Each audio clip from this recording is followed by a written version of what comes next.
So after my previous disappointment with Superman Man of Tomorrow, the beginning of the Tomorrowverse universe, I was both skeptical but also kind of interested to see what they would do with my favorite fictional character, Batman. And the thing that I'm actually surprised and happy to say about Batman The Long Halloween, both part 1 and part 2, because even though they're both 2 movies technically, it's one overarching story, so it's basically like one mega movie. And it's pretty good, and it sets up Batman pretty well. Where it felt like Superman Man of Tomorrow was preoccupied with doing so many things differently with Superman, and then meanwhile setting up this new universe, setting up new characters, and it just came off as a bit unfocused. Batman The Long Halloween really takes it to a bit more of a grounded, just bare bones Batman story based off of some of the most celebrated Batman source material of all time, and then using that to create a compelling mystery in the Batman universe. And right off the bat, no pun intended, it sets the tone right and characterizes Batman incredibly well. It gets the mood right, the atmosphere, and it kind of has that situation that you get in the Batman where you're kind of thrown into an already well lived in Batman universe where he's had some time as Batman, he's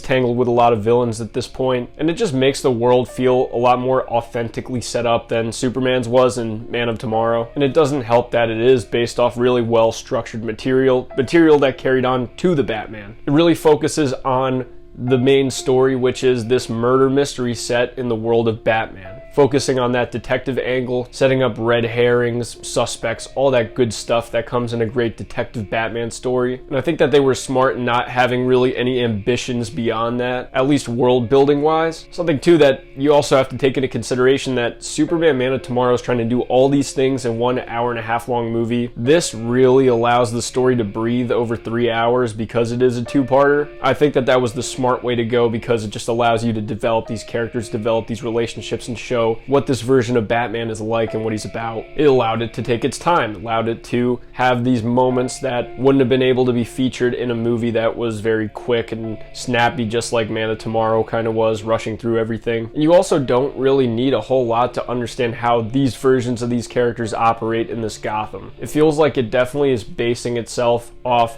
some of the more well-known, beloved Batman lore. And because it's so grounded, it kind of makes it more surprising that it would take place in the grand scheme of things in a greater DC universe, because it feels like it could almost exist completely independently from the Justice League, Superman, all that other stuff, and they smartly just kind of left that out, at least for now. It doesn't feel like the most original of Batman stuff, obviously, because it is just trying to go for this more bare-bones, straight-line approach, but I think that that's some of the stuff that it gets right for the most part, especially Batman and Gordon's kind of good cop, bad cop relationship. That stuff is very good. And although I don't really dig this animation, it feels like it is more suited to this kind of corner of the DC universe than to Superman. And some of the action works a bit better here too. It seems like Batman's a bit more dynamic and fluid than Superman kind of felt in his movie. There's also some great standout scenes, like the scene where Batman goes to confront Calendar Man and kind of get a profile on the killer. Stuff like that reminds me of scenes like in, just like again, the Batman where he interrogates the Riddler, or in The Dark Knight when he interrogates the Joker. I love really kind of intimate scenes where Batman's just speaking to the villains and trying to gain information or something like that. That's always been very compelling stuff. Something too that isn't usually an easy kind of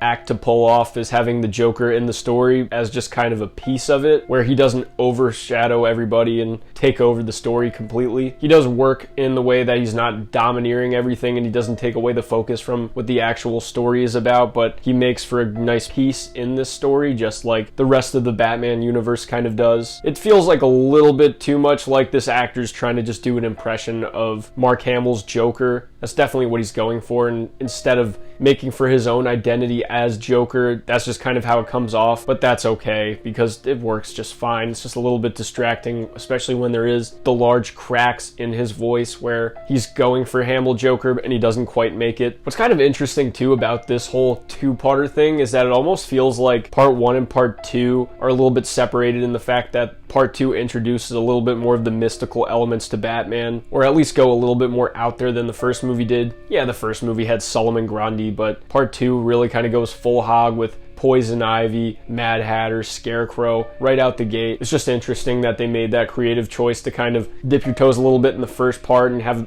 a very much more grounded story, and then go a little bit more into the wacky side of Batman, which I'm glad they included. But all that comes out to be pretty interesting, and then it also allows for all of these ties between the villains and the main overarching story, Falcone, just that stuff. And going back to that whole thing I talked about with the runtime, it also allows it to flesh out these different crime family dynamics that are going on with the Maronis, the Falcones, their relationship and the tension that comes between them, the tensions between the Falcone kids and their parents and their father. And then it makes for just a very satisfying ending when you find out what's really going on with this story. Something that you could also kind of take away from this that's a bit enjoyable is the way that they do Harvey Dent's Two-Face, because you know that this is something that's inevitably going to happen, and they tell his character arc in a very interesting way that I wouldn't say is enormously similar to anything like Batman the Animated Series or The Dark Knight. They do go with that classic Maroni throwing the acid on him in the courtroom, but the way that they set up and deliver it, I think, is kind of a unique adaptation. And then going on to more of kind of what's going on with the voice acting, I think Jensen Ackles, when he is grounded to this version of Batman and this kind of story, he does a pretty good job. I've heard a couple of his line readings in Crisis, and I think it sounds a little awkward when he's trying to deliver quips or jokes, and I don't know if they land as well when he's trying in that context, but for this context, he does a really good job, and I really enjoyed his performance as Batman. Everything else around is played pretty well. Everyone pretty much serves their purpose in a way that is, for the most part, besides the Joker, they make the characters distinctly theirs, and you have to appreciate that. I don't have exactly negatives to say about this movie, but I will say it's just not